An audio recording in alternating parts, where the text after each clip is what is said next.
وأصحابه أجمعين. قال الله تبارك وتعالى في الكلام المجيد والفرقان الحميد: أعوذ بالله من الشيطان الرجيم. بسم الله الرحمن الرحيم. وَلَقَدْ نَعْلَمُ أَنَّكَ يَضِيقُ صَدْرُكَ بِمَا يَقُولُونَ فَسَبِّحْ بِحَمْدِ رَبِّكَ وَكُن مِّنَ السَّاجِدِينَ وَاعْبُدْ رَبَّكَ حَتَّى يَأْتِيَكَ الْيَقِينُ. وقال النبي صلى الله عليه وسلم: كلمتان حبيبتان إلى الرحمن خفيفتان على اللسان ثقيلتان في الميزان سبحان الله وبحمده سبحان الله العظيم. محترم و مکرم حضرت شیخ الحدیث صاحب دامت برکاتہم، حضرات اساتذہ کرام، مہمانان اعظام اور عزیز طلبہ، حضرت امام بخاری رحمۃ اللہ علیہ کے حالات کے سلسلے میں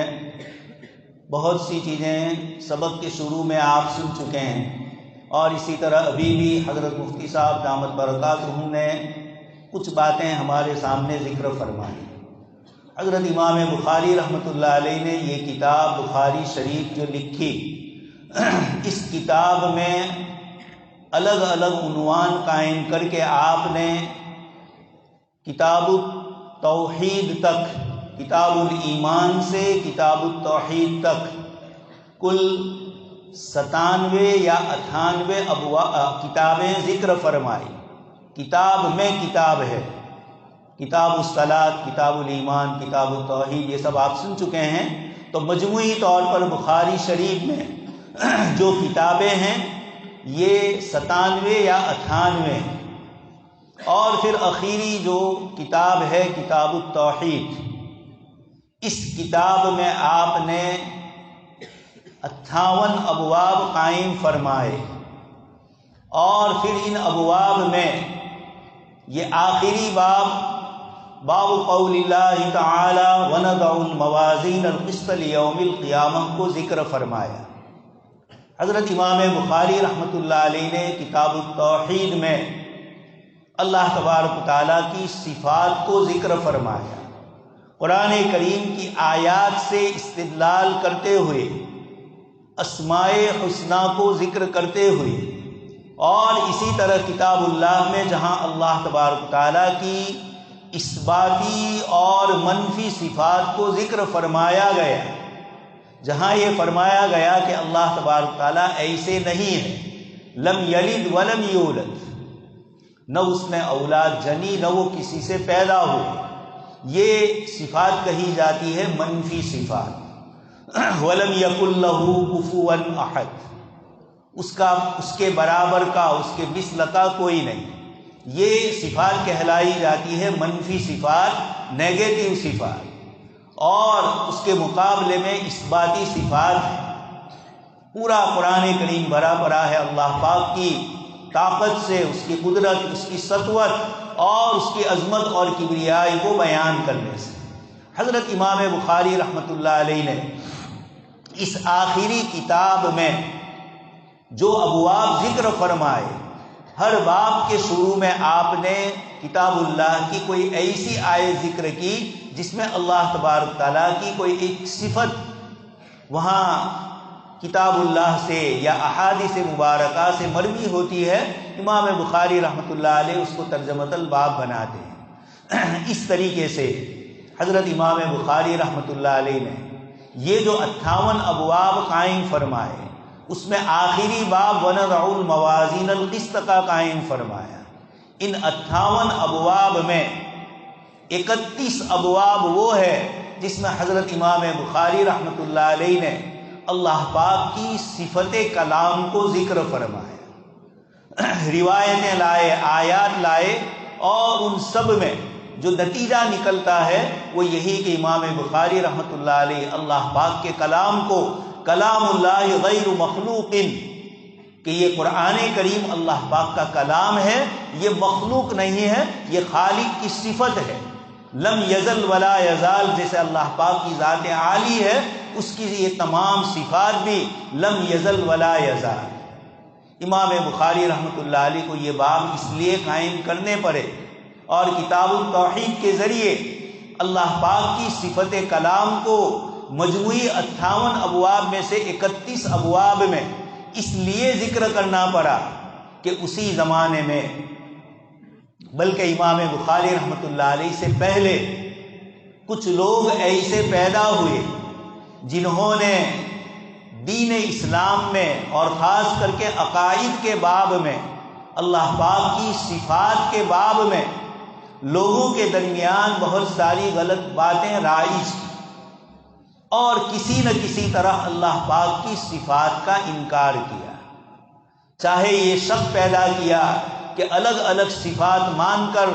الگ الگ خدا نعوذ باللہ ماننے پڑیں گے، تعدد قدما اور بہت ساری معبود ماننے پڑیں گے، اس طرح کی غلط باتیں انہوں نے ذکر کی اور ایک فتنہ کھڑا کیا۔ جعد ابن درہم سب سے پہلا شخص ہے اور اس کا شاگرد جہم ابن صفوان، ان دونوں نے اس عقیدے کو لوگوں کے درمیان رائج کرنا چاہا۔ دوسری صدی کی ابتدا میں ہی حضرت امام ابو حنیفہ رحمۃ اللہ علیہ کے ساتھ جہم ابن صفوان کا واسطہ پڑا اور آپ نے دلائل سے اس کو سمجھایا کہ اللہ تبارک تعالیٰ کی جو صفات ہے یہ ازلی ہے، ابدی ہے، اور تمام صفات اللہ پاک کی ذات عالی کے ساتھ قدیم ہے، اس طرح کی جو تم باتیں کرتے ہو یہ صحیح نہیں ہے۔ اور امام ابو حنیفہ رحمۃ اللہ علیہ نے اخرج یا کافر اس کے ساتھ کفر کی نسبت لگائی، جبکہ امام ابو حنیفہ رحمۃ اللہ علیہ کے متعلق مشہور ہے الخیرات الحسان میں کئی قصے ذکر فرمائے گئے اور یہ بتلایا کہ کسی میں 99 کفر کی علامتیں موجود ہو اور ایک ایمان کی علامت پائی جائے تو اس کو مومن کہا جائے، اس کو کافر نہ کہا جائے۔ لیکن یہی امام ابو حنیفہ رحمۃ اللہ علیہ اس جہم ابن صفوان سے اس طریقے سے کفر کی نسبت کرتے ہوئے خطاب فرما رہے ہیں۔ تو حضرت امام بخاری رحمۃ اللہ علیہ جب آپ نے احادیث مبارکہ کی جمع و تدوین کے لیے محنتیں فرمائی اور کچھ شرطیں ایسی متعین فرمائی کہ ان شرطوں کے مطابق جو روایت ہوتی ہے، جو راوی ہوتا ہے، اس کی روایت کو امام بخاری رحمۃ اللہ علیہ اپنی کتاب میں متن میں شامل فرماتے۔ تعلیقات کے علاوہ متون حدیث میں جن روایتوں کو شامل کیا،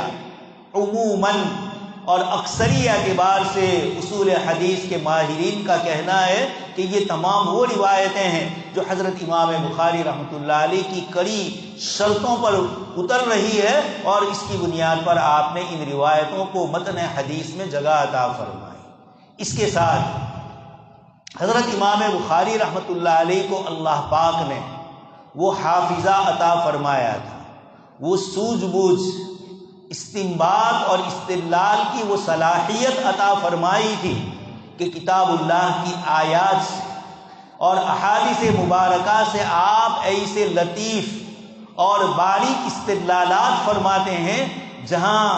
اور محدثین یا اور فقہا کی نظر نہیں پہنچتی ہے۔ اللہ پاک نے یہ دونوں اوصاف سے حضرت امام بخاری رحمۃ اللہ علیہ کو نوازا اور اس کی برکت ہے کہ حضرت امام بخاری رحمۃ اللہ علیہ کی روایتوں کو عوام الناس نے اصح الکتب بعد کتاب اللہ سمجھ کر کہ اللہ پاک کی کتاب کے بعد سب سے صحیح روایتیں اور سب سے صحیح وحی الہی کا جو سلسلہ ہے یہ اگر منسوب ہے کسی کی طرف تو یہ حضرت امام بخاری رحمۃ اللہ علیہ کی اس کتاب کی طرف منسوب ہے۔ اس لیے عوام کی محبت تو حضرت امام بخاری رحمۃ اللہ علیہ نے احادیث مبارکہ کے حفاظت میں، اس کی جمع کرنے میں اور اس کی ترتیب میں جو امام بخاری رحمۃ اللہ علیہ نے محنت فرمائی، لیکن ساتھ میں اللہ تبارک تعالیٰ نے حضرت امام بخاری رحمۃ اللہ علیہ کو فقہ اور گہری بصیرت جو عطا فرمائی تھی، جس کی بنیاد پر آپ نے بخاری شریف کے ابواب میں ترجمۃ الباب میں آپ نے مسائل شرعیہ کو نیچے والی حدیث سے کس باریکی اور لطافت سے ذکر فرمایا اور جس کی بنیاد پر مشہور ہو گیا فقہ البخاری فی ترجمت، کہ امام بخاری رحمۃ اللہ علیہ کی فقہ فی تراجمہ، ان کے ترجمۃ الابواب میں۔ اس چیز نے اہل علم کو، اہل استنباط اور اہل اجتہاد کو، کتاب و سنت کی گہری بصیرت رکھنے والے علماء کرام کو بھی حضرت امام بخاری رحمۃ اللہ علیہ کی طرف متوجہ فرمایا۔ اور اسی لیے حضرت علامہ کشمیری رحمۃ اللہ علیہ کا یہ جملہ مشہور ہے کہ کاش شیخ الاسلام حافظ ابن تیمیہ رحمۃ اللہ علیہ امام بخاری رحمۃ اللہ علیہ کے تراجم ابواب پر کچھ کام کرتے تو ہمارے لیے عجیب و غریب علوم کی دریافت ہوتی۔ یہ اللہ تبارک تعالیٰ نے امام بخاری رحمۃ اللہ علیہ کو یہ بصیرت عطا فرمائی۔ خود حضرت علامہ کشمیری رحمۃ اللہ علیہ فیض الباری میں اور اس کے علاوہ بہت سارے الگ الگ دروس میں آپ نے امام بخاری رحمۃ اللہ علیہ کی لطافتوں کو ذکر فرمایا۔ آخری دور میں امیر المؤمنین فی الحدیث حضرت شیخ یونس صاحب رحمۃ اللہ علیہ نے اپنے دروس میں علامہ کشمیری، شاہ ولی اللہ رحمۃ اللہ علیہ اور اسی طرح اکابر محدثین کے اقوال کی روشنی میں حضرت امام بخاری رحمۃ اللہ علیہ کے استدلال اور استنباط پر بھی تفصیلی گفتگو فرمائی۔ تو اللہ پاک نے حضرت امام بخاری رحمۃ اللہ علیہ کو جس طریقے سے حافظ حدیث اور محافظ حدیث بنایا، اس طریقے سے احادیث مبارکہ کے ذریعے، استدلال اور استنباط کے ذریعے علماء کرام کو ہر زمانے میں متوجہ کیا کہ جیسے میرے زمانے میں جو جو مسائل آئے، آپ بخاری شریف میں سن چکے ہیں، احادیث مبارکہ سے پہلے حضرت امام بخاری رحمۃ اللہ علیہ ترجمۃ الباب قائم فرماتے اور اس ترجمے کے ضمن میں اپنے زمانے کے چاہے صحابہ کرام ہو، چاہے تابعین ہو اور چاہے تبع تابعین جو امام بخاری رحمۃ اللہ علیہ کے زمانے کے ہیں، یہ جو بھی حضرات ہو، حضرت امام بخاری رحمۃ اللہ علیہ نے بخاری شریف میں ان حضرات کے اقوال کو نقل فرمایا۔ عموماً یہ ان چیزوں میں ہوتا ہے جہاں کتاب و سنت سے صریح کوئی حکم ہمیں نہیں ملتا ہے۔ ایسے موقع پر امام بخاری رحمۃ اللہ علیہ ائمہ مجتہدین کے اقوال نقل فرماتے ہیں۔ آپ نے بار بار سنا، کبھی مجاہد کا قول، کبھی عطا کا قول، کبھی طاؤس کا، سعید ابن مسیب کا، کہیں ابراہیم نخعی رحمۃ اللہ علیہ کا۔ یہ اقوال نقل کر کے امام بخاری رحمۃ اللہ علیہ نے فرمایا کہ اس دین کا ایک سلسلہ تواتر ہے، ایک سلسلہ اسناد ہے کہ کس طریقے سے اس دین کو کہاں سے لینا ہے، کن سے لینا ہے، اور کس طریقے سے کتاب و سنت سے جن حضرات نے صحیح استدلال اور استنباط کیا ہو، ان کے اقوال کو اپنی کتاب میں نقل کر کے اپنے آپ کو سلف صالحین سے منسلک کرنا۔ جو حضرات بخاری کا نام لے کر، بخاری شریف اور حضرت امام بخاری رحمۃ اللہ علیہ کا نام لے کر سلف صالحین، ائمہ مجتہدین کے اوپر زبان درازی کرتے ہیں، ان کا حضرت امام بخاری رحمۃ اللہ علیہ سے کسی قسم کا کوئی تعلق نہیں۔ حضرت امام بخاری اپنے آپ کو اپنے سے پہلے والے ائمہ مجتہدین سے وابستہ کر کے بتلاتے ہیں کہ دین جتنا حضور سے قریب کوئی آدمی ہوگا وہ حضور کی باتوں کو سمجھے گا۔ آپ کے زمانے کو دیکھنے والے صحابہ کرام اور ان سے لینے والے تابعین اور ان سے لینے والے تبع تابعین، یہ دین ایک تواتر کے ساتھ، تسلسل کے ساتھ ہم تک پہنچا ہے۔ اس تسلسل کو باقی رکھنا ضروری ہے۔ ہمارے عزیز طلباء نے ابھی جو بخاری شریف کی آخری حدیث پڑھی اور امام بخاری رحمۃ اللہ علیہ سے لے کر جناب نبی اکرم صلی اللہ علیہ وسلم تک سلسلے سند کو پہنچایا، اور اس سے پہلے حضرت شاہ ولی اللہ رحمۃ اللہ علیہ اور دوسرے محدثین نے شاہ ولی اللہ رحمۃ اللہ علیہ سے لے کر ائمہ صحاح ستہ تک اپنی سند کو پہنچایا، اور اب اساتذہ کرام اپنے سلسلے سند کو اپنے سے لے کر شاہ ولی اللہ رحمۃ اللہ علیہ تک پہنچاتے ہیں۔ یہ تین ترتیب ہے ہمارے یہاں احادیث مبارکہ کے سلسلے سند کی یہ کیوں پڑھی جاتی ہے؟ یہ بتلایا جاتا ہے کہ جناب نبی اکرم صلی اللہ علیہ وسلم نے جو احادیث اپنے صحابہ کے سامنے پڑھی اور بتلائی ان کو، میں نے اپنے اساتذہ در اساتذہ سے اس روایت کو سند متصل کے ساتھ، بیچ میں کوئی انقطاع اور بیچ میں کوئی راوی ہٹا ہوا نہیں ہے، پورے سلسلے سند کو جاری رکھتے ہوئے براہ راست یہ روایت کی سلسلے سند میرا جناب نبی اکرم صلی اللہ علیہ وسلم تک پہنچتا ہے۔ ڈاکٹر عبدالحی عارفی رحمۃ اللہ علیہ بہت اچھے انداز میں اس کو سمجھاتے ہیں کہ جس طریقے سے پاور ہاؤس سے بجلی یہ ہمارے گھروں اور مسجد تک پہنچتی ہے، پاور ہاؤس سے لے کر مسجد تک بیچ میں کھمبے، وائر اور جو نئی نئی طریقے اور نئی نئی چیزیں اور نئی نئی سوئچیں ایجاد ہوئی ہے، ان کے واسطے سے پاور ہاؤس سے جب بجلی کو آن کیا جاتا ہے، 1 سیکنڈ میں ہماری مسجد میں وہ بجلی آ جاتی ہے، یا یہاں کی لائٹ کو ہم آن کرتے ہیں اور فوراً روشنی ہوتی ہے۔ حضرت ڈاکٹر عبدالحی عارفی رحمۃ اللہ علیہ فرماتے ہیں کہ جناب نبی اکرم صلی اللہ علیہ وسلم تو پاور ہاؤس، اور یہ جو ہمارا سلسلے سند ہے یہ وہ بیچ کی بجلیوں ہم تک پہنچنے والی لائٹیں،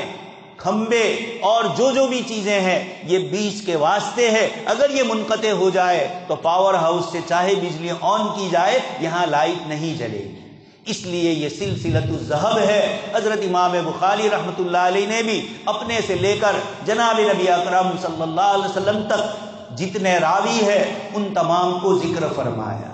ایک ایک کی پرکھ کی اپنی کتاب تاریخ کبیر میں، اور دوسری تاریخ کی جو کتابیں آپ نے لکھی کوئی تاریخ نہیں ہے۔ حضرت امام بخاری رحمۃ اللہ علیہ نے اساتذہ حدیث کی سندوں کو، ان کی پیدائش اور ان کی وفات کو، ان کی صفات کو، کس استاد سے انہوں نے حدیث شریف کا درس لیا اور ان سے کس نے حاصل کیا، یہ پورا تسلسل حضرت امام بخاری رحمۃ اللہ علیہ نے اپنی کتاب میں فرمایا۔ اس سے امام بخاری طالب علموں کو یہ سبق دینا چاہتے ہیں کہ ایک طالب علم جو حدیث شریف کا طالب علم ہو اس کو تاریخ سے بھی واقفیت ضروری ہے، محدثین کے سلسلے سند کو، محدثین کی پیدائش اور وفات کو اس کو جاننا ضروری ہے۔ بغیر تاریخ کے امام بخاری نے بخاری شریف بعد میں لکھی اور تاریخ کبیر پہلے لکھی، یہ ہمیں متوجہ کیا۔ قرآن کریم میں اللہ پاک نے سورہ مؤمن میں وقال رجل مؤمن من آل فرعون، اس نے جو دعوت و تبلیغ پیش کی، اس رجل مومن میں مختلف دلائل کے ذریعے توحید سے، رسالت سے، آخرت سے لوگوں کو سمجھایا، اور اسی میں فرمایا کہ اے میری قوم، تمہیں معلوم نہیں ہے عاد و ثمود پر کیسے حالات گزرے، قومیں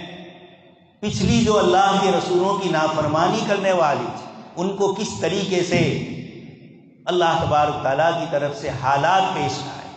یہ تاریخ کا حوالہ دے کر بتلایا کہ ایک داعی کو بھی اپنی دعوت میں انبیاء کرام علیہ السلام اور صحابہ کرام کے تاریخی احوال ترتیب سے معلوم ہونے چاہیے تاکہ وہ صحیح طریقے سے اپنی دعوت میں ان تاریخی احوال اور واقعات کو پیش کر سکے۔ تو حضرت امام بخاری رحمۃ اللہ علیہ نے اس آخری باب میں وزن اعمال کو ذکر فرمایا، اور امام بخاری رحمۃ اللہ علیہ نے، آپ کو میں نے ابھی عرض کیا، 31 ابواب میں حضرت امام بخاری رحمۃ اللہ علیہ نے صفت کلام کو ذکر فرمایا۔ حضرت امام احمد بن حنبل رحمۃ اللہ علیہ، آپ کے زمانے میں معتزلہ نے، مامون رشید کا آخری دور تھا، اور اس کو یہ ورگلایا اپنی عقل اور اپنی منطقی دلیلوں کے ذریعے کہ نعوذ باللہ قرآن کریم مخلوق ہے، اللہ پاک کا کلام یہ حادث، حالانکہ کلام یہ اللہ پاک کی صفت ہے۔ قرآن کریم کی مختلف آیات میں اللہ پاک نے اپنی صفت کلام کو بارہا ذکر فرمایا، تو جناب نبی اکرم صلی اللہ علیہ وسلم نے صفات الہیہ جو قرآن کریم کی روشنی میں احادیث مبارکہ میں ذکر فرمائی، صفت کلام کو بھی آپ صلی اللہ علیہ وسلم نے ذکر فرمایا۔ حضرت امام احمد بن حنبل رحمۃ اللہ علیہ مامون رشید کو سمجھانا چاہا، اور بیچ میں دوسرے جو وزیر لوگ تھے ان کو بھی سمجھانا چاہا، اور یہ فرمایا قرآن کریم اور احادیث مبارکہ سے کوئی دلیل لاؤ کہ جس کے اندر قرآن کریم کے نعوذ باللہ غیر مخلوق ان کے بجائے مخلوق ہونا ثابت ہو جائے، لیکن کوئی دلیل پیش نہیں کر سکے۔ حضرت امام احمد رحمۃ اللہ علیہ کو مامون رشید نے، وہ تو زندہ نہیں رہ سکا، اپنے بھائی واسق باللہ کو کہا، اور پھر اس نے حضرت امام احمد بن حنبل رحمۃ اللہ علیہ کو اسی صفت کلام کے مسئلے پر جیل میں ڈالا اور آپ کو بڑی اذیتیں تکلیفیں دی۔ اس کے بعد آپ کو اس کا بھائی معتصم باللہ کے بعد واسق باللہ، اور واسق باللہ کے بعد متوکل باللہ، یہ چوتھا جو خلیفہ آیا یہ معتزلہ سے، ان کے دلائل سے اکتا چکا تھا، ان کی باتوں میں اس کو کوئی قوت معلوم نہیں ہوتی، بلکہ کچھ علماء کا فرمانا ہے معتصم باللہ یہ تو اپنے بھائی کے نقش قدم پر، مامون کے نقش قدم پر رہا، لیکن اس کے بعد اس کا بھائی واسق باللہ، میں یہ الفاظ بول رہا ہوں، یہ اس وقت جو 57 مسلم ممالک ہے ان سب پر ایک خلیفہ تھا مامون رشید۔ اس لیے امام احمد رحمۃ اللہ علیہ کو جس سپر پاور طاقت سے مقابلہ تھا، وہ ایسی طاقت تھی کہ دنیا کا 1/3 سے زیادہ حصہ اس کے قبضے میں تھا۔ اس کے والد ہارون رشید اپنے محل میں بیٹھے ہوئے، بادل کا ایک ٹکڑا وہاں سے گزر رہا ہے، ہارون رشید نے کہا امطری حیث شئت یؤتی الی خراج، کہ اے بادل کا ٹکڑا تو جہاں جا کر برسے گا وہاں میری حکومت ہوگی، میری حکومت میں سورج غروب نہیں ہوگا۔ یہ جملہ انگریزوں نے تو بعد میں کہا، لیکن ہارون رشید پر صادق آ رہا تھا خلفائے عباسیہ پر کہ اتنے لمبے چوڑے 57 ممالک پر ان کا قبضہ تھا، اتنی بڑی سلطنت، اور اس کا مطلق العنان فروا رواں مامون، اور امام احمد رحمۃ اللہ علیہ نے استقامت سے، عزیمت سے کام لیا، اور ان تینوں خلفاء کے زمانے میں جیل میں رہے، اور پھر اس کے بعد متوکل باللہ نے آپ کو جیل سے رہائی، آپ نے سب کو معاف فرما دیا، معتزلہ میں جو باقی بچے تھے ان کو بھی آپ نے معاف فرما دیا، اور حضرت امام احمد رحمۃ اللہ علیہ نے بتلایا کہ یہ جو صفت کلام ہے، حضرت امام بخاری رحمۃ اللہ علیہ اس آخری باب میں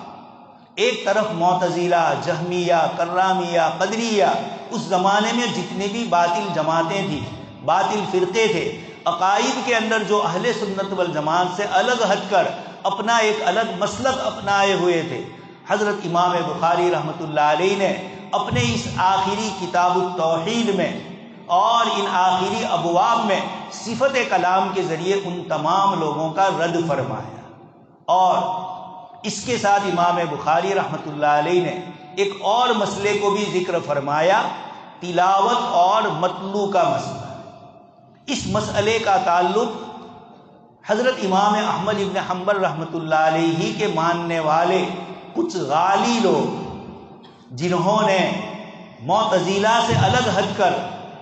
اور اہل سنت والجماعت سے بھی الگ ہٹ کر اپنا اور مسلک اپنایا۔ معتزلہ نے اور جہمیہ وغیرہ نے صفات کا انکار کیا، تو ان لوگوں نے کاغذ کو، پٹھے کو، روشنائی کو، ان سب کو بھی نعوذ باللہ کلام اللہ مانا۔ امام بخاری رحمۃ اللہ علیہ اپنے ان 31 ابواب میں سے 24 ابواب میں صفت تلاوت اور مطلوع کا فرق بتلانا چاہتے ہیں۔ حضرت علامہ کشمیری رحمۃ اللہ علیہ اور اسی طرح حافظ ابن قیم رحمۃ اللہ علیہ، ان دونوں بزرگوں نے اس آخری باب سے مناسبت بھی تلاوت اور مطلوع سے فرمائی، اور یہ فرمایا وَنَضَعُ الْمَوَازِينَ الْقِسْطَ لِيَوْمِ الْقِيَامَةِ، قیامت کے دن ترازو کے پلڑے میں اعمال رکھے جائیں گے اور اللہ پاک کی طرف سے حساب کتاب ہونے والا ہے۔ امام بخاری رحمۃ اللہ علیہ فرماتے ہیں ایک قرات پڑھنے والے، قرآن کریم کی تلاوت کرنے والے، تیری تلاوت جو تیرا اپنا کلام ہے یہ تو اعمال میں آئے گا، اور اس کا وزن اور اس کا ثواب تیرے اخلاص، اتباع سنت، تجوید و مخارج کی رعایت کے ساتھ پڑھنے کی بنیاد پر تجھے اس کا ثواب ملے گا، لیکن مطلوع جو ہے یہ کلام اللہ ہے، یہ مخلوق نہیں ہے۔ یہ امام بخاری رحمۃ اللہ علیہ یہ بتلانا چاہتے ہیں کہ اگر کبھی کبھار اہل سنت والجماعت میں بھی عقائد کے اعتبار سے کچھ افراد میں بگاڑ آ جائے تو ایک عالم دین کا فریضہ ہے کہ وہ کتاب و سنت کی صاف آیات اور احادیث کی روشنی میں امت کی صحیح رہنمائی کرے، اور یہ نہ دیکھے کہ سامنے والا کہنے والا کون، معتزلہ، کرامیہ، اس زمانے کے جتنے بھی عقل پرست لوگ تھے، انہوں نے جو بھی اپنی عقل سے اللہ پاک کی ذات عالی کو سمجھنا چاہا، سوئے اتفاق سے ہمارا زمانہ بھی اسی الحاد اور اسی ناستکتا کا ہے کہ پہلے زمانے میں تو انفرادی طور پر لوگ اللہ پاک کے وجود کا انکار کرتے تھے، لیکن آج کے میڈیا نے ہر کس و ناقص کو بولنے کے لیے جو کھڑا کر دیا ہے اور ہر ایک اپنی بات پہنچاتا ہے، تو ایک بہت بڑی جماعت آج کے اس سائنس کے دور میں، جس سائنس نے یہ ثابت کر دیا کہ یہ پوری دنیا کا نظام چھوٹے سے لے کر بڑے تک جو کچھ چل رہا ہے یہ اتنا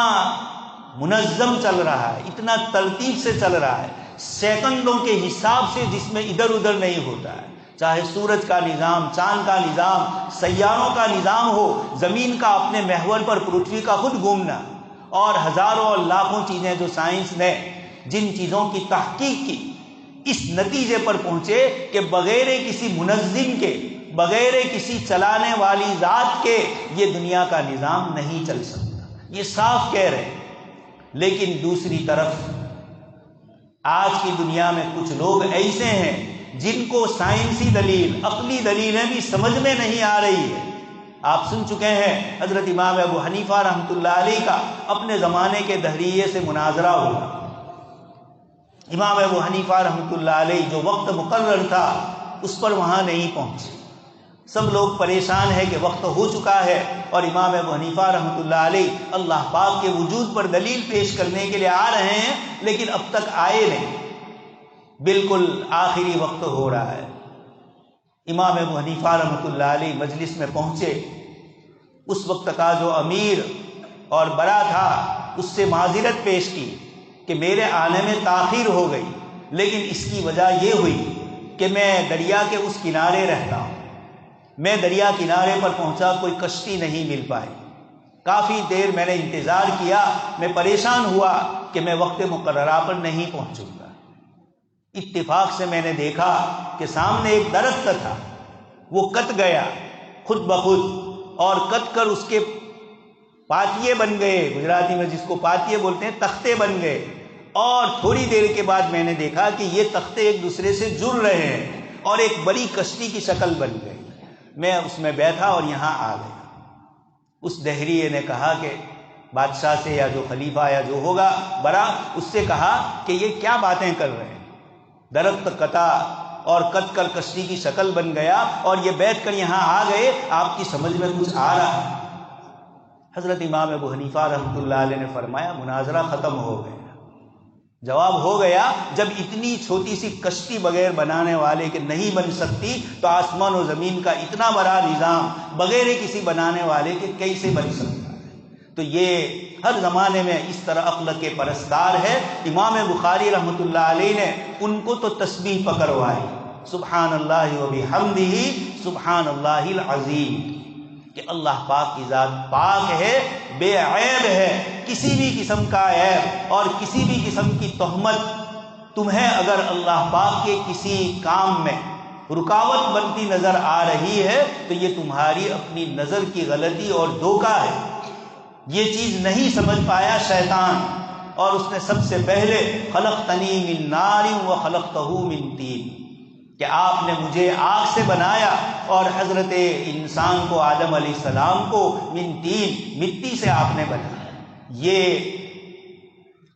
اللہ تبارک تعالیٰ نے اپنے پاک کلام میں اپنی توحید کی جو نشانیاں علامتیں ذکر فرمائی، مشرکین کا بھی جواب دیا اور ملحدین کا بھی قرآن کریم نے جواب دیا۔ امام بخاری رحمۃ اللہ علیہ نے اپنی اس کتاب کے آخری ابواب میں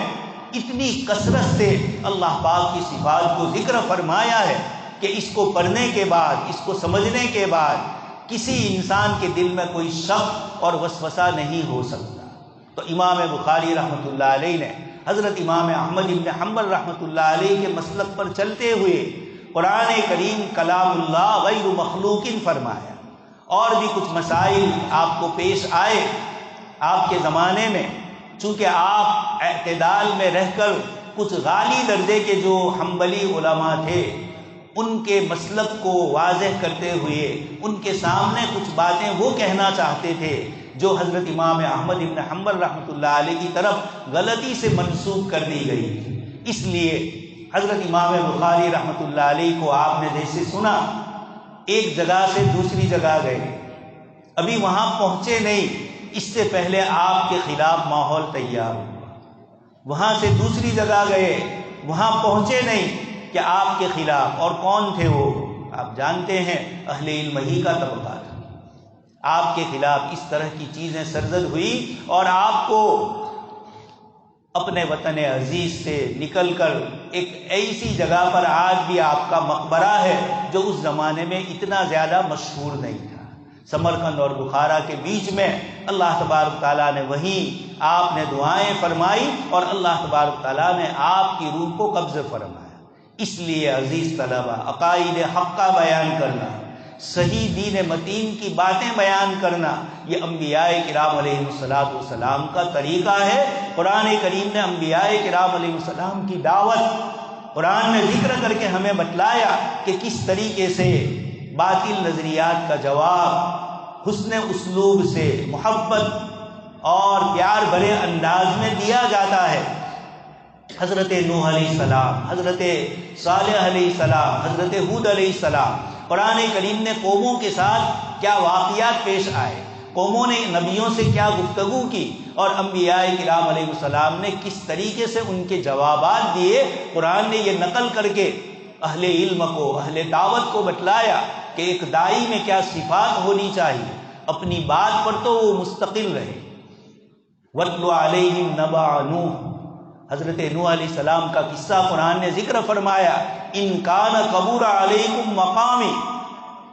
حضرت نوح علیہ السلام فرماتے ہیں کہ میرا یہ دعوت دینا اگر تمہیں دشوار معلوم ہوتا ہے، بھاری لگ رہا ہے، تو فاجمعوا کیدکم، تم سب کے سب مل کر میرے مقابلے میں تدبیریں کرو اور مجھے مہلت مت دو۔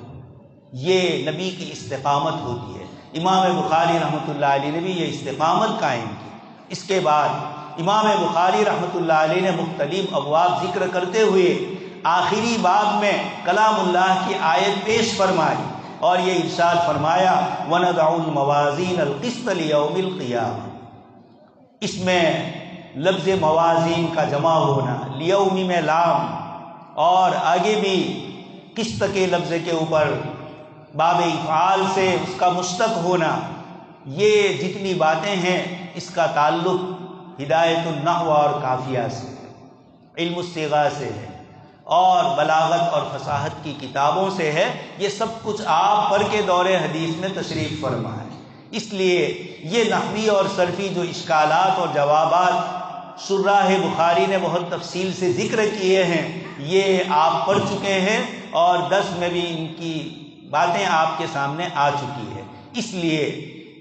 میں آگے آیت کریمہ میں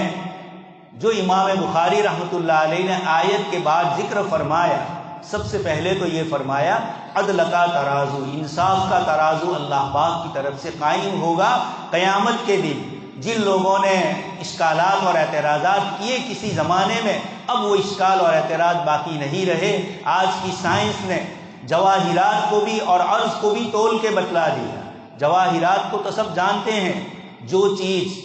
طول، عرض اور عمق رکھے، اپنا جسم رکھے، اس کو جوہر کہا جاتا ہے، اور جس کا وجود کسی چیز کے مرہون منت. ہم نے کپڑا پہنا، کپڑا اس کے جو داغے ہیں، تانے اور بانے ہیں، یہ تو اصل کپڑا ہے، اور اس پر جو کلر ہے، سفید ہو یا جو بھی کلر ہو، یہ جو کلر ہے یہ اس کی صفت، یہ عرض ہے. عرض اپنے وجود میں محتاج ہوتا ہے، سفیدی اپنے وجود میں کپڑے کی، دیوار کی، کسی بھی چیز کی جو سفید ہوتی ہے اس کی محتاج ہوتی ہے. یہ بحثیں کسی زمانے میں لوگوں نے عقلی طور پر کی. امام بخاری رحمۃ اللہ علیہ نے سبحان کے لفظ سے اس سب کا جواب دے دیا.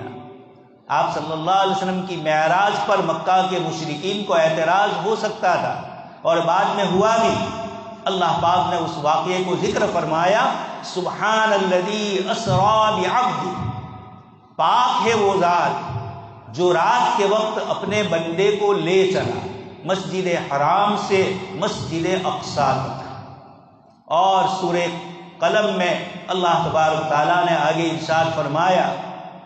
عند سدرۃ المنتہی عندہا جنۃ المأویٰ. یہ تو معراج کا سفر بیت المقدس تک کا ہے، اور اسراء کا جو سفر آپ صلی اللہ علیہ وسلم کا اس کے بعد جو ہوا، آپ صلی اللہ علیہ وسلم نے 7 آسمان تک پہنچے.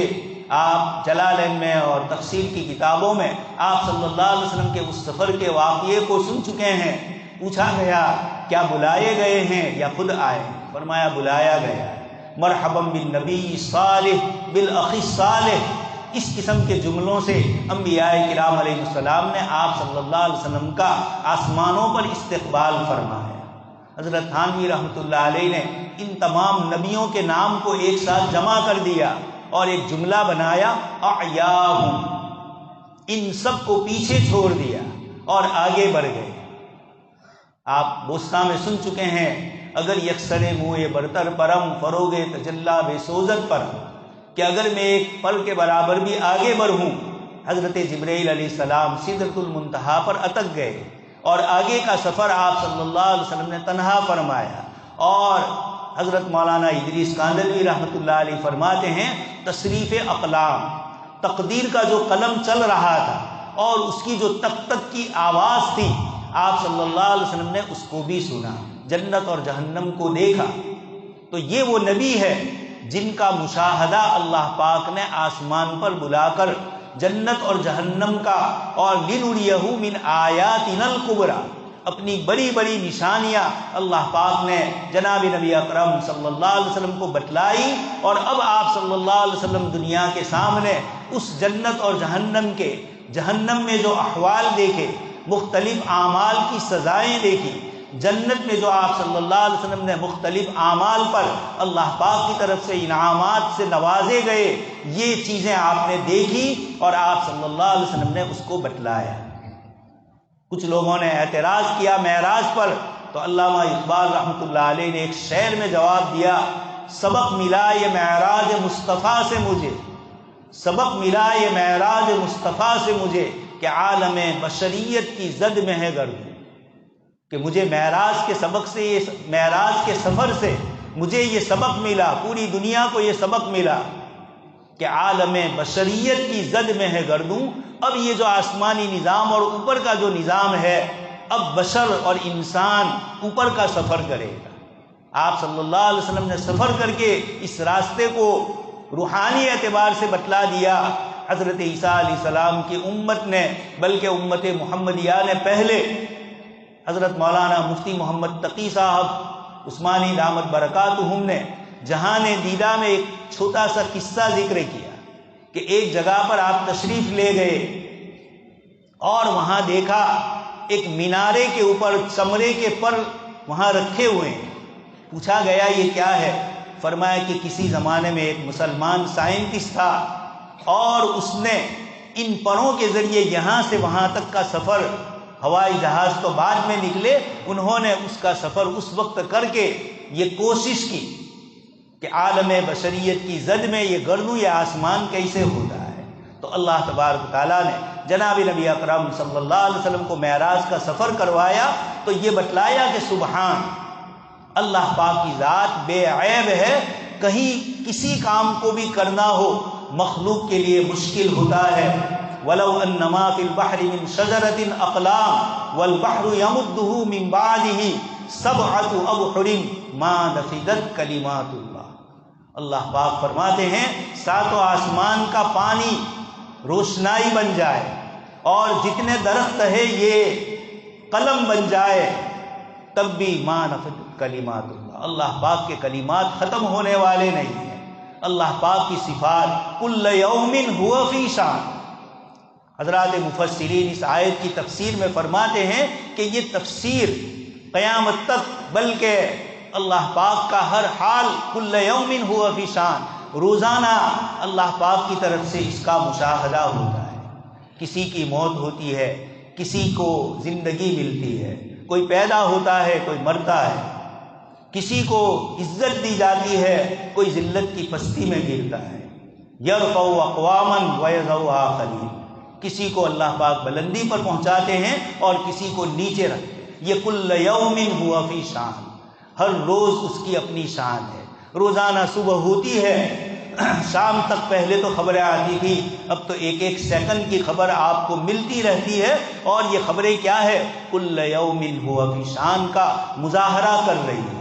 کہیں خوشی کی خبریں، کہیں غم کی خبریں، کہیں تعجب کی چیزیں، یہ سب کون کرنے والا ہے؟ یہ اللہ پاک کی ذات عالی ہے، کائنات کا نظام جس کے تحت تصرف ہے۔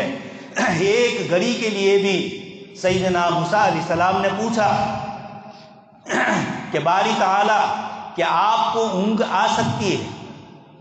لا تأخذہ سنۃ ولا نوم۔ اللہ پاک نے سیدنا موسیٰ علیہ السلام سے فرمایا کہ موسیٰ 2 بوتل لے کر 2 ہاتھ میں کھڑے رہو۔ موسیٰ علیہ السلام چند گھنٹے تک کھڑے رہے، اس کے بعد بشر ہے، نیند کا غلبہ ہوا اور جھونکا آیا اور ہاتھ سے بوتل گر گیا۔ موسیٰ علیہ السلام چونک گئے۔ اللہ پاک نے فرمایا موسیٰ اگر میں ذرا دیر کے لیے بھی سینۃ ولا نوم کی کیفیت بتلاؤں تو یہ آسمان و زمین کے نظام میں کیا ہوگا؟ اس لیے فرمایا لو کان فیہما آلہۃ الا اللہ لفسدتا، اس کائنات میں اگر اس ایک اللہ کے علاوہ کوئی اور ہوتا، اور ایک اللہ ہی میں ساری صفات موجود ہے، کسی اور خدا کی موجودگی کی ضرورت نہیں، اگر یہ ہوتا تو لفسدتا، فساد پیدا ہوتا، ایک خدا کچھ کہتا دوسرا خدا کچھ کہتا۔ حضرت مولانا ادریس کاندھلوی رحمۃ اللہ علیہ نے شان عالم پر ایک کتاب لکھی ہے اور بہت ساری دلیلوں سے اس کو سمجھایا ہے کہ ایک سے زیادہ خدا ہوتے تو کائنات میں کیا ہوتا۔ یہ قرآن کریم نے بتلایا۔ حضرت امام بخاری رحمۃ اللہ علیہ نے لیوم القیامہ کا لفظ لا کر ہمیں چوکنا کیا کہ صبح سے لے کر شام تک میں اور آپ جو اعمال کرتے ہیں، اللہ تبارک و تعالی ان اعمال کا حساب فرشتے لے رہے، عن الیمین وعن الشمال قعید، دائیں اور بائیں طرف فرشتے حساب لگا رہے۔ اور امام صاحب نے آج ہی آیت پڑھی، اس کے اندر بتلا دیا کرامن کاتبین یعلمون ما تفعلون، کہ اللہ کے فرشتے ہیں لکھنے والے، یعلمون ما تفعلون، جو کچھ تم کرتے ہو اللہ تبارک تعالیٰ کے یہ فرشتے اس کو جانتے ہیں۔ اللہ پاک نے یہ صلاحیت دی ہے کہ انسان جو بھی عمل کرے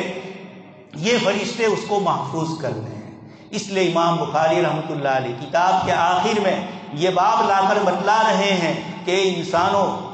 اور اہل علم کو بھی بتلایا، ایسا نہ ہو کہ کتاب و سنت کے الفاظ میں، اس کی لطافتوں میں، اس کے دلائل میں، اس کے علمی انداز کو پیش کرنے کی بنیاد پر تم اسی کو علم سمجھ لو اور اپنی آخرت کی تیاری نہ کرو، اپنی روحانیت کی تیاری نہ کرو۔ اس لیے یعنی ایسا نہ ہو، اس لیے امام بخاری رحمۃ اللہ علیہ ہم سب کو کہہ رہے ہیں وَنَضَعُ الْمَوَازِينَ الْقِسْطَ لِيَوْمِ الْقِيَامَةِ۔ طلبہ عزیز نے 8 سال 9 سال جنہوں نے جتنے سال نکالے اور اب بظاہر علمی اعتبار سے، کتابی اعتبار سے آپ کی کتاب کا درس ختم ہو رہا ہے، امام بخاری رحمۃ اللہ علیہ فرماتے ہیں کہ ذرا 9 سال تو نے کیسے نکالے، اس پر بھی غور و فکر کر، کل قیامت کے دن تیرے ایک ایک عمل کا حساب ہونے والا ہے۔ اس لیے وَنَضَعُ الْمَوَازِينَ الْقِسْطَ اسی طرح استاد کو بھی کہہ رہے ہیں سال بھر تم نے پڑھایا، کس اخلاص سے پڑھایا، اتباع سنت سے پڑھایا، اور طلبہ عزیز کے ساتھ کیسی ہمدردی اور غمخواری رکھ کر درس دیا، ان سب چیزوں کا اور اپنے خود کے اعمال کا، انفرادی اور نجی زندگی میں آپ کے معاشرتی، معیشتی، عبادات، عقائد، اس اعتبار کی جتنی چیزیں ہیں، ایک ایک کا جب حساب لکھا جا رہا ہے تو اللہ پاک قادر ہے اس حساب لینے پر۔ وَأَنَّ أَعْمَالَ بَنِي آدَمَ وَقَوْلَهُمْ يُوزَنُ، بنی آدم کے اعمال اور ان کے اقوال کا وزن کیا جائے گا۔ اعمال کا لفظ فرمایا امام بخاری رحمۃ اللہ علیہ نے، دیگر محدثین نے یہ فرمایا کہ یا تو انسانوں کے اعمال کا وزن ہوگا، یا روایتوں سے پتہ چلتا ہے کہ خود اعمال کرنے والے کا وزن ہوگا۔ حضرت عبداللہ ابن مسعود رضی اللہ تعالیٰ عنہ کی پنڈلی والا واقعہ سن چکے ہیں آپ، اور اسی طرح کچھ حضرات نے کہا کہ وہ دفتر اور وہ رجسٹر جس میں نامہ اعمال لکھے جاتے ہیں ان کا وزن ہوگا۔ یہ الگ الگ کتاب و سنت کے اشارات سے، دلالات سے، اقتضاء النص سے حضرات علماء محدثین اور شراح حدیث نے یہ جوابات دیے۔ حضرت امام بخاری رحمۃ اللہ علیہ فرماتے ہیں کہ میں ان اعمال بنی آدم کے لفظ سے یہ صاف کہنا چاہتا ہوں کہ اعمال کا خود وزن ہوگا۔ اب اعمال کا نماز کا وزن کیسے ہوگا، روزے کا وزن کیسے ہوگا، سخاوت کا کیسے ہوگا؟ سبحان، جس ذات کو وزن کرنا ہے آپ کو کیوں فکر ہے؟ آج سے 200 سال پہلے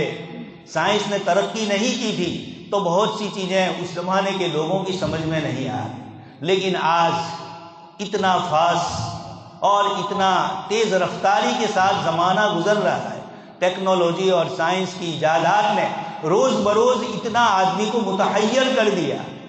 کہ ایک چیز پر آپ کو تعجب ہوگا، کچھ چیزیں سائنس میں مانی گئی ہے، پریکٹیکل نہیں ہوئی، لیکن سائنس نے اتنی ایجادات کی کہ جس سے انسانوں پر اس کا غلبہ ایسا ہو گیا کہ جو چیز پریکٹیکل نہیں ہے اگر سائنس والے کہے کہ ایسا ہونے والا ہے، لوگ اس کو فخر سے نقل کرتے ہیں۔ ایک انسان کے کلام کو، ایک انسان کے اندازوں کو اور اس کے انومان کو لوگوں نے قطعی اور یقینی سمجھ لیا، اور کتاب اللہ میں اللہ تبارک و تعالیٰ نے جو چیزیں ذکر فرمائی، حساب کتاب ہونے والا ہے اور اعمال کا حساب ہوگا، اقوال کا بھی ہوگا۔ کسی زمانے تک تو اقوال کو لوگ سمجھتے نہیں تھے، منہ سے نکلنے والی بات کو کہ کیسے ہم نے نکالا اور ختم ہو گئے، لیکن آج کی دنیا میں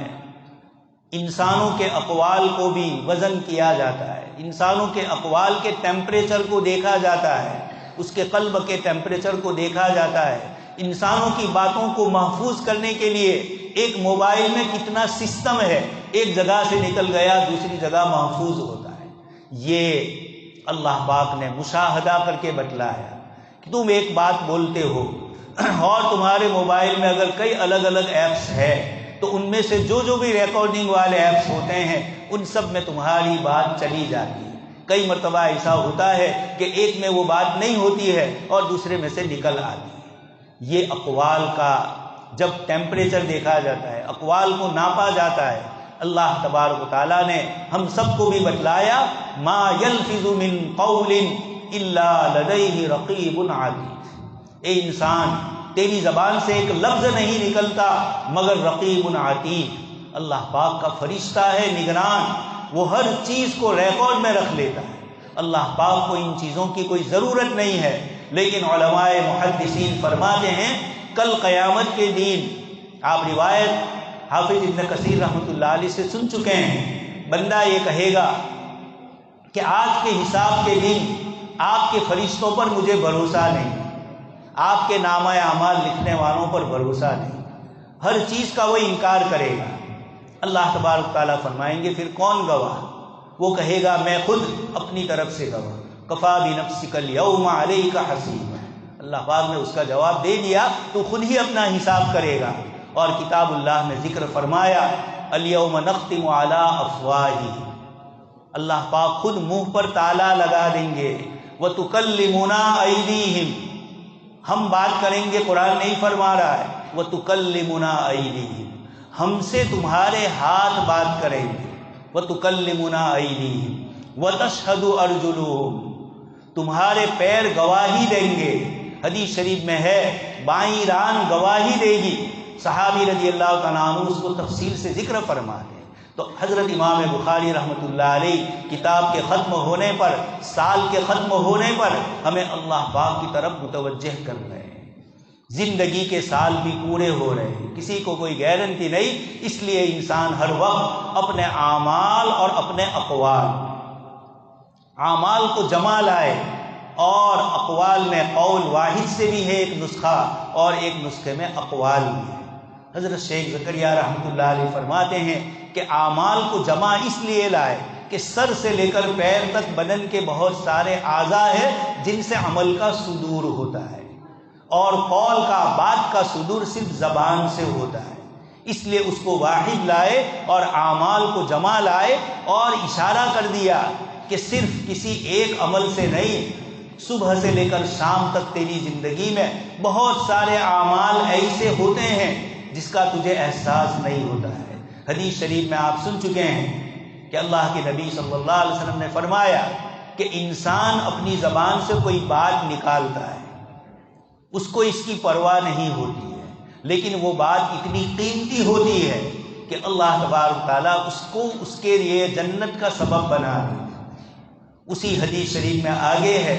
کہ انسان اپنی زبان سے کوئی جملہ بولتا ہے اور اللہ کو ناراض کرنے والا ہوتا ہے، اس کو اس کی پرواہ یا فکر نہیں ہوتی کہ اس جملے سے اللہ پاک کتنے ناراض ہوتے ہیں، لیکن یہی جملہ اس کے جہنم میں جانے کا سبب بنتا ہے۔ ان دونوں روایتوں سے ہمیں اچھے کام اور اچھے بول کی ترغیب دی جا رہی ہے، اور بری چیزوں کو بولنے سے، اس کا تصور کرنے سے روکا جا رہا ہے۔ نعوذ باللہ یہ مقصد نہیں ہے کہ زندگی بھر آدمی اچھا بولتا رہے اور کوئی ایک لفظ بولا اور اللہ پاک جہنم میں پہنچا دیں گے، یہ مراد نہیں ہے۔ زبان کو کنٹرول کرنے کے لیے آپ صلی اللہ علیہ وسلم نے اس حدیث شریف میں ذکر فرمایا۔ ابو بکر صدیق، قرآن نے جن کو ثانیہ نہیں فرمایا، نبی کے غار کے ساتھی، اور امت کا اتفاقی عقیدہ ہے کہ جناب نبی اکرم صلی اللہ علیہ وسلم کے بعد سب سے بڑا درجہ حضرت ابو بکر صدیق کا ہے، لیکن ایک دن اپنی زبان ہاتھ میں پکڑے ہوئے دوسرے صحابی نے کہا کہ آپ یہ کیا کر رہے ہیں؟ فرمایا اس سے ڈر رہا ہوں، اور پھر ارشاد فرمایا حصائد السنتہ، یہی تو زبان کی کینچی ہے جو کس طرح کاٹتی ہے اور کاٹ کر ہم کو جہنم کی طرف لے جاتی ہے۔ تو امام بخاری رحمۃ اللہ علیہ نے وزن اعمال ذکر کر کے ہمیں بتلایا۔ دنیا میں معمولی سا امتحان ہوتا ہے، آدمی امتحان سے گھبراتا ہے، ٹریفک پولیس سے گھبراتا ہے، ایئرپورٹ پر گھبراتا ہے کہ کس چیز کے اوپر میری پکڑ ہو جائے۔ یہاں حدیث شریف آپ سن چکے ہیں کہ ہر طرف سے سرادیق لگائی جائے، کوئی چھوٹنے نہیں پائے گا۔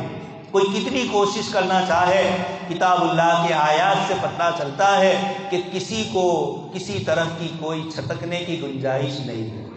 اللہ پاک کا نظام ایسا ہوگا کہ جس سے ہر ایک کو اس طریقے سے اپنے اعمال کا حساب دینا ہوگا۔ آگے امام بخاری فرماتے ہیں وقال مجاہد القسطاس والعدل بالروبیہ، قسطاس، امام بخاری نے آیت کریمہ القسط فرمائی، لیکن چونکہ کتاب اللہ میں دوسری آیت ہے وزنوا بالقسطاس المستقیم، تم وزن کرو انصاف کے ترازو سے، وہاں لفظ قسطاس آیا۔ امام بخاری رحمۃ اللہ علیہ کی عادت ہے کہ کتاب اللہ میں ایک لفظ ایک مادے سے آیا ہے اور اسی لفظ کو دوسرے مادے سے فا، عین اور لام کی تبدیلی سے ذکر کیا ہے۔ امام بخاری رحمۃ اللہ علیہ اپنی کتاب میں اس لفظ کو بھی بتلا کر طالب علم کو متوجہ کرتے ہیں کہ یہاں عین کلمہ فلاں ہے اور لام کلمہ فلاں ہے، اور دوسرے حرف میں، دوسرے کلمے میں عین کلمہ دوسرا ہے، لام کلمہ دوسرا ہے۔ ایسا نہ ہو کہ تو اس کو فلانے باب سے سمجھے اور اس کا غلط ترجمہ کرے۔ یہ امام بخاری رحمۃ اللہ علیہ کی عادت ہے۔ یہاں بھی مناسبت سے آپ نے القسطاس ذکر فرمایا۔ رومی زبان میں لفظ آیا لیکن عربی زبان کا جز بن چکا ہے، اور قرآن نے فرمایا، اللہ پاک نے اپنی کتاب کے لیے کہ خالص عربی زبان میں بلسان عربی مبین، اس لیے عربی مبین سے کوئی ایک دو لفظ کے آنے سے اور وہ بھی معرب ہو گئے ہیں کوئی اشکال نہیں ہوتا ہے۔ آگے فرمایا وَيُقَالُ الْقِسْطُ مَصْدَرُ الْمُقْسِطِ، اور کہا گیا کہ مقسط، یہ القسط یہ مصدر ہے مقسط کا۔ ابھی میں نے آپ کے سامنے عرض کیا کہ قسط کا حروف اصلی مادہ قاف سین اور تا ہے، اور مقسط میں بھی قاف سین اور تا ہے۔ یہ باب افعال سے ہے، باب افعال تو مزید فی ہی ہے، اور جو مادہ ہوتا ہے وہ مجرد میں ہوتا ہے، لیکن امام بخاری رحمۃ اللہ علیہ یقال سے تعبیر کیا۔ آپ سن چکے ہیں اور دیکھ بھی چکے ہیں ابو عبیدہ کی کتاب مجاز القرآن، اس سے امام بخاری رحمۃ اللہ علیہ نے یہ لفظ لیا ہے، اور اس لیے یقال سے اس کو تعبیر کر کے اس کی مجہولیت کی طرف اشارہ کیا۔ آگے حضرت صاحب ہدایہ نے جہاں کتاب الطہارت میں ذکر کیا ہے، ایک لفظ فرمایا الوجہ مشتق من المواجہ، وجہ چہرہ، اس کو دھونا ہے، لیکن صاحب ہدایہ فرماتے ہیں یہ مشتق ہے مواجہہ سے، مواجہہ باب مفاعلہ سے ہے، لیکن چونکہ مواجہہ کا لفظ مشہور ہو چکا ہے اور وجہ کا لفظ اتنا مشہور نہیں تھا، اس لیے مزید فیہ کو ذکر کر کے مجرد کی طرف اشارہ کیا۔ یہاں بھی مقسط مشہور ہے اور وہ عدل کے معنی میں ہے، اس لیے امام بخاری رحمۃ اللہ علیہ قسط کو اس سے مان۔ آگے فرمایا وَأَمَّا الْقَاسِطُ فَهُوَ الْجَاهِلُ، یہ عربی زبان ہے، ازداد میں سے الفاظ ہوتے ہیں، الگ الگ معنی بتلاتے ہیں۔ آگے اس کے بعد امام بخاری رحمۃ اللہ علیہ نے روایت ذکر فرمائی کلمتان حبیبتان الی الرحمن، دو کلمے ہیں جو رحمان کو پیارے۔ آپ جانتے ہیں آپ کو جو چیز محبوب ہوتی ہے، پیاری ہوتی ہے، آپ کو اس چیز سے محبت ہوتی ہے، آپ اس کو چاہتے ہیں۔ اللہ پاک فرماتے ہیں، اللہ کے رسول اللہ پاک کی طرف نسبت کر کے فرماتے ہیں کہ دو کلمے ایسے ہیں جو رحمان کو پیارے ہیں، آپ اس کو پڑھیں گے تو رحمان سے پیار اور محبت پیدا ہو۔ اور الی الرحمن فرمایا، الی اللہ بھی فرما سکتے تھے، لیکن یہاں بھی صفت رحمت کو لائے۔ دو کلمے ہیں جو رحمان کو محبوب ہے۔ آگے اس کی خبر ذکر فرمائی خفیفتان علی اللسان، زبان پر ہلکے ہیں۔ یہ دنیا کی کسی زبان میں یہ بات نہیں کہی جا سکتی کہ زبان پر ہلکے ہیں، یہ عربی زبان، اس میں صفت استعلاء ہے، صفت اطباق ہے، تو حروف لین بھی ہے، کچھ وہ حروف بھی ہے جن کی ادائیگی زبان پر آسان ہوتی ہے۔ اس کو آج کل انگریزی زبان میں صوتیات، آواز کی اور لینگویج کی جو تفصیل کی جاتی ہے، اس کے اندر بہت تفصیل سے اس کو سمجھایا جاتا ہے کہ آپ کے کلمات اور آپ کے حروف کس طرح ادا ہو کہ جس سے بولنے میں آسانی ہو۔ جناب نبی اکرم صلی اللہ علیہ وسلم نے فرمایا کہ یہ سبحان اللہ و بحمدہ اور سبحان اللہ العظیم پڑھنے میں بھی آسان ہے، زبان پر ادائیگی میں بھی آسان ہے، اس لیے کہ وہ حروف ایک تو ہمارے عوام ہیں بیچارے جن کو شین اور سین، صاد اور سا کا فرق معلوم نہیں ہے، ان کے لیے تو ہلکا اور بھاری ہونے کا سوال نہیں ہے۔ سوال ان حضرات سے ہے جو عربی زبان کو اس کے لہجے سے، اس کی تجوید کے ساتھ ادا کرتے ہیں، ان کے لیے کہا جا رہا ہے کہ آپ کے لیے بھی مخارج میں اگر ایک صفت استعلاء ہو اور فوراً اس کے بعد صفت استعلاء کے مقابلے والا حرف لین ہو یا اور کوئی حرف ہو جو آسان ہے، تو ادائیگی میں مشکل ہی ہوتی ہے۔ تا سے طا کی طرف جانا آپ کے لیے مشکل ہوتا ہے، عین سے حمزہ کی طرف جانا مشکل ہوتا ہے، بیک وقت دو حروف کو ادا کرنا۔ آپ سن چکے ہیں اعجمی و عربی کتنی قراتیں اس کے اوپر ہے اور اس کی ادائیگی کیسی دشوار ہے۔ خیر، تو امام بخاری رحمۃ اللہ علیہ جناب نبی اکرم صلی اللہ علیہ وسلم کا ارشاد نقل فرماتے ہیں کہ خفیفتان علی اللسان، زبان پر یہ ہلکے ہیں، ادائیگی میں بھی ہلکے ہیں، اور مخارج اور صفات کے علاوہ اس کے جو معانی اور مفاہیم ہے اس کی محبت ایسی ہوتی ہے کہ ادائیگی کی طرف طبیعت خود بخود چاہتی ہے۔ آگے لیکن سوال پیدا ہوا کہ جب زبان پر ہلکے ہیں تو ہو سکتا ہے کہ ثواب میں بھی کمی ہو۔ اس کا جواب آپ صلی اللہ علیہ وسلم نے ارشاد فرمایا ثقیلتان فی المیزان، لیکن ترازو میں بھاری ہے۔ اللہ پاک کا ترازو ایک لا الہ الا اللہ کا کلمہ، یہ اگر ترازو کے پلے کو جھکا سکتا ہے، سامنے دفتر کے دفتر پڑے ہوئے ہوں، یہ اللہ پاک کی صفات، اللہ پاک کی وہ صفات جس میں ہر عیب سے اللہ پاک کو پاک کیا گیا ہے۔ تو سبحان اللہ و بحمدہ دو کلمے ہیں، زبان پر ہلکے ہیں، رحمان کو محبوب ہے اور ثواب میں بہت زیادہ ثواب دیتے ہیں۔ چلتے پھرتے اٹھتے بیٹھتے آپ اس کو ادا کر سکتے ہیں۔ وضو کے ساتھ پڑھے تو بہت اچھا ہے، لیکن بغیر وضو کے بھی پڑھ لیں، بیٹھے ہوئے پڑھے، سوتے ہوئے پڑھے۔ ان فی خلق السماوات والارض واختلاف اللیل والنہار لآیات لأولی الالباب الذین یذکرون اللہ قیاما وقعودا وعلی جنوبہم، اللہ کے وہ بندے جو کھڑے کھڑے، بیٹھ کر، سجدوں میں اور سوتے سوتے پہلو کے بل اللہ پاک کے ان کلمات کو پڑھتے ہیں۔ آپ صلی اللہ علیہ وسلم رات کو تہجد کے وقت اٹھتے تھے اور اس آیت کو پڑھتے تھے اور اللہ پاک کی عظمت بیان کرتے تھے۔ ان کلمات کے ذریعے بھی اللہ پاک نے ہمیں یہ عظمت بتلائی، سبحان اللہ و بحمدہ، اللہ پاک کی ذات پاک ہے، اس کی حمد سے متلبس ہوگا۔ سبحان اللہ میں نیگیٹو صفات، اللہ پاک ایسے نہیں ہے، عیب والے نہیں ہے، اور بحمدہ میں اللہ تبارک تعالیٰ کی تعریف کی گئی۔ آپ شرح تہذیب میں سن چکے ہیں، وَكَانَ كَدَعْوَ الشَّيْءِ بِبَيِّنَةٍ وَبُرْهَانٍ، کہ اللہ پاک کے لیے الحمد للہ، شرح تہذیب کے مصنف نے اس لفظ پر فرمایا تمام تعریفیں اللہ کے لیے ہے، اور آگے فرمایا فَكَانَ كَدَعْوَ الشَّيْءِ بِبَيِّنَةٍ وَبُرْهَانٍ، دعویٰ کیا گیا کہ سب تعریف اللہ کے لیے ہے۔ سوال پیدا ہوا کہ کیوں ہے؟ فرمایا اس لیے کہ وہ اللہ ہے، اور اللہ کی کیا تعریف ہے؟ الواجب الوجود، جس کا ہمیشہ سے وجود ہے اور ہمیشہ جو رہے گا، الواجب الوجود المستجمع لجمیع الصفات والکمال، جو تمام صفات اور کمال کو جمع کرنے والا، اس کے جیسا کوئی نہیں ہے، لیس کمثلہ شیء، اس کی شان اقدس کی تعریف جو کرے گا، اپنی تعریف کرنے کے بعد بھی اپنے آپ کو قاصر سمجھے گا کہ میں اللہ پاک کی تعریف، اس کی عظمت اور بزرگی کو بیان نہیں کر سکتا۔ قیامت کے دن جب حساب کتاب نامہ اعمال کا ہوگا،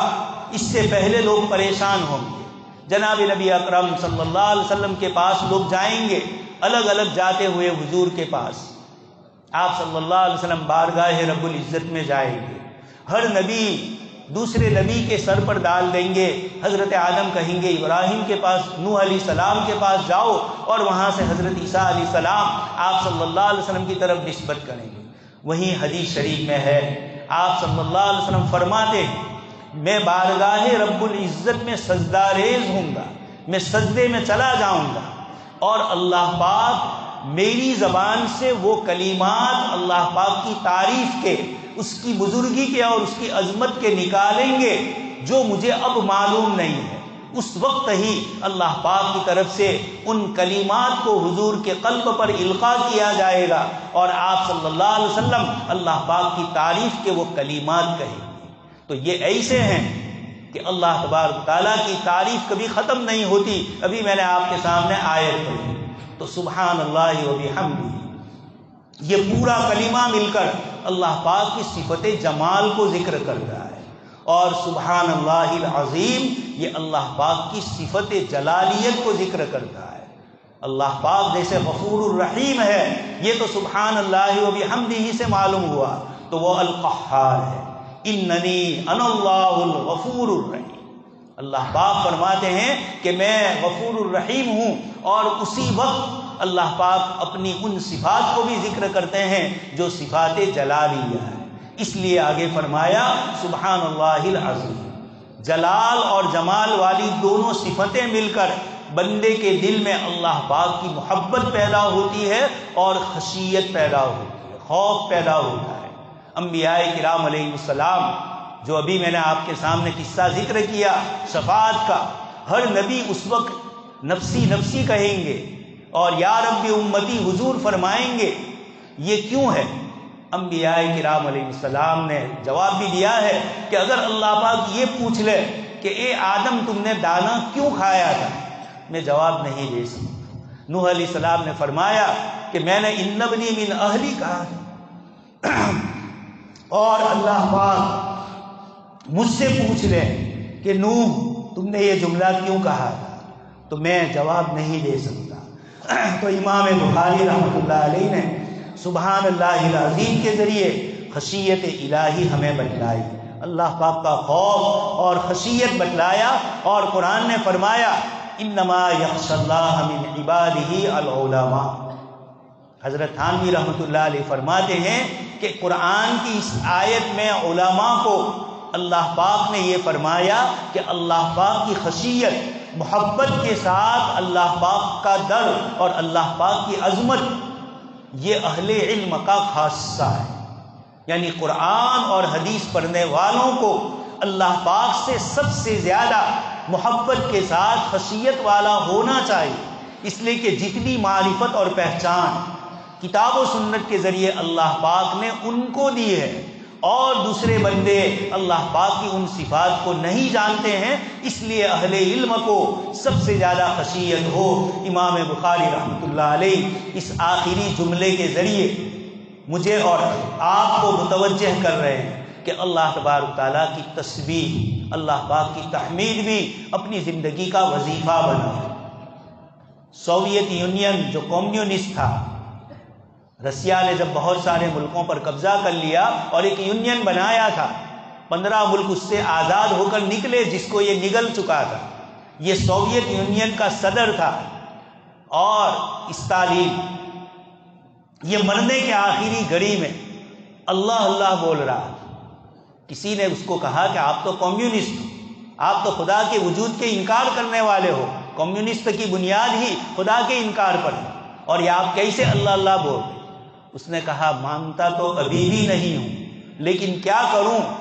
سکون اس لفظ سے ہی مجھے ملتا ہے۔ الا بذکر اللہ تطمئن القلوب۔ جس خداوند قدوس نے ہمارے جسم کو بنایا، ہماری روح کو بنایا، وہ خداوند قدوس اس آیت میں فرماتے ہیں کہ یاد رکھو تمہارے دل کا سکون اگر کسی چیز میں ہے تو صرف اللہ کی یاد میں۔ الا ان اولیاء اللہ لا خوف علیہم ولا هم يحزنون۔ یہ اس الا بذکر اللہ کا نتیجہ بتلایا کہ جب آپ کے قلب میں اللہ پاک کی عظمت اور محبت ہوگی اور آپ اللہ کا ذکر کریں گے تو نتیجہ کیا نکلے گا؟ ماضی کی کوئی چیز آپ کی بدکار میں آپ کی کوئی چیز چلی گئی یا آپ کو کوئی تکلیف ہوئی، پریشانی ہوئی، اللہ پاک فرماتے ہیں لا خوف علیہم، اس کا کوئی خوف نہیں ہوگا، ولا هم يحزنون، مستقبل کا، آنے والے بھوشیہ کار کا اس کے دل کے اندر کوئی وسوسہ نہیں ہوگا۔ یہ ذکر اللہ کی برکت ہے کہ اس کے قلب کو اللہ پاک مطمئن فرمائے۔ شاہ عبد القادر جیلانی رحمۃ اللہ علیہ، بہت بڑا آپ کا تجارت کا مشغلہ تھا، آپ کا خبر آئی کہ آپ کا جہاز پانی کا فلانی جگہ سے فلانی جگہ جا رہا تھا، یہ پانی میں ڈوب گیا۔ حضرت شاہ عبد القادر جیلانی رحمۃ اللہ علیہ نے 2-4 منٹ سوچا، اس کے بعد فرمایا الحمدللہ، ہو گیا واقعہ۔ 2-4 دن کے بعد خبر آئی کہ وہ جہاز آپ کا نہیں تھا بلکہ وہ جہاز کسی اور کا تھا جو ڈوب گیا، اور آپ کا جہاز تو سلامت۔ پھر سوچا اور سوچ کر الحمدللہ فرمایا۔ آپ کے خادم اور مریدین نے کہا کہ عجیب بات ہے، جب جہاز ڈوبنے کی خبر آئی تھی تب بھی آپ نے الحمدللہ کہا، اور جب جہاز کے سلامت ہونے کی خبر آئی تب بھی آپ کی زبان سے الحمدللہ نکلا۔ فرمایا دونوں موقعوں پر میں نے اپنے دل کو تتولا۔ جب جہاز کے ڈوبنے کی اور مال کے ہلاک ہونے کی خبر آئی تو میں نے اپنے دل کو دیکھا کہ کیا اللہ کے فیصلے پر تو راضی ہے یا نہیں۔ جب میرے دل کو میں نے مطمئن پایا کہ میرے اللہ کے فیصلے پر میرا دل راضی ہے تو میں نے الحمدللہ کہا۔ اور جب جہاز کے صحیح سالم ہونے کی خبر آئی اس وقت بھی پھر میں نے اپنے دل میں سوچا کہ آیا مال کی محبت اللہ کی محبت پر غالب تو نہیں آئی؟ میں نے پھر دل کو تتولا تو محسوس ہوا کہ اس کے سلامت رہنے پر